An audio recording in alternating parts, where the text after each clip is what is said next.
Hello বন্ধুরা, দেখো আমি কলাই শাক ভাজা করব। কড়াইতে তেল দিয়ে দিয়েছি।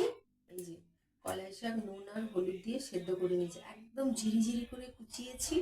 কুচাতে গিয়ে না আমার হাতও মনে হয় কেটে গেছে। একদম কলাই শাক খেতে তো ভীষণই ভালো লাগে। মানে সিজনের জিনিসগুলো না খাওয়া উচিত। অনেকের ভালো লাগে না, তবুও খাওয়াটা তো দরকার। সিজনের জিনিস বলুন বন্ধুরা।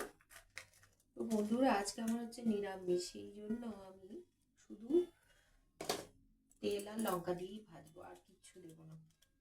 এই যে কয়েকটা লঙ্কা ভেঙে দিচ্ছি। লঙ্কাগুলো না একদম দেখো গুঁড়ো হয়ে যাচ্ছে, রোদে দেওয়া ছিল তো, ভাজা হয়ে গেছে। এবার আমি শাকটা দিয়ে দিচ্ছি।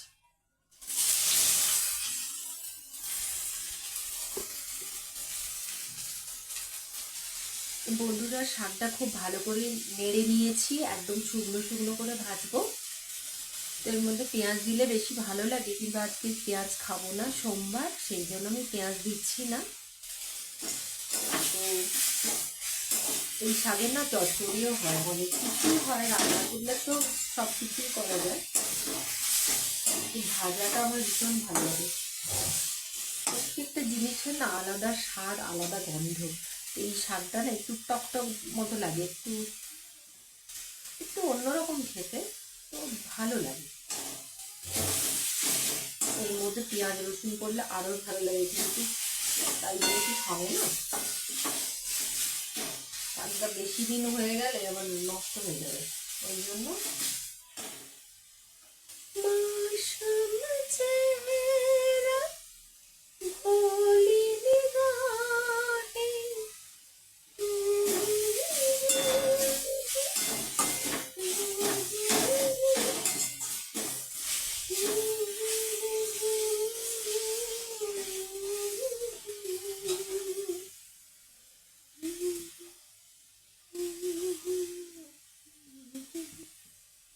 घर से निकलते हैं, कुछ दूर चलते हैं, रास्ते में है उसका घर।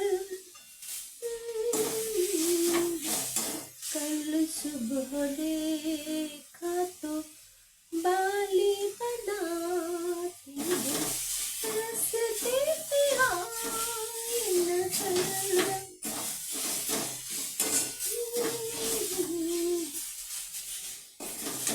দেখো আমার শাক ভাজা হয়ে গেছে। আমি যখন শাক কেটেছিলাম না,